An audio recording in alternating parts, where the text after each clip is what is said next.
আইয়ামুল হাক বিনাফসিহা মি ওয়ালিহা ওয়াল বিকরু তাস্তাআযানু ফি নাফসিহা ইযনুহা সামাতুহা।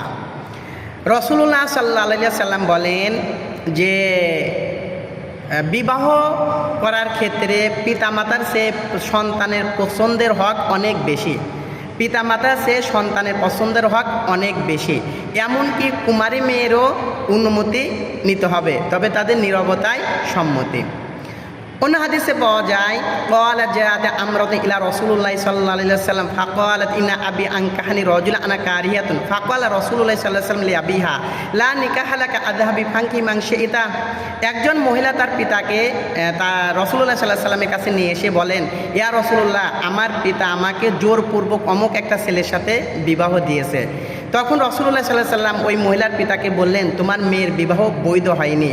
তখন ওই মহিলাকে বললেন, তুমি এখন যাকে ইচ্ছা তাকে বিবাহ করতে পারবে।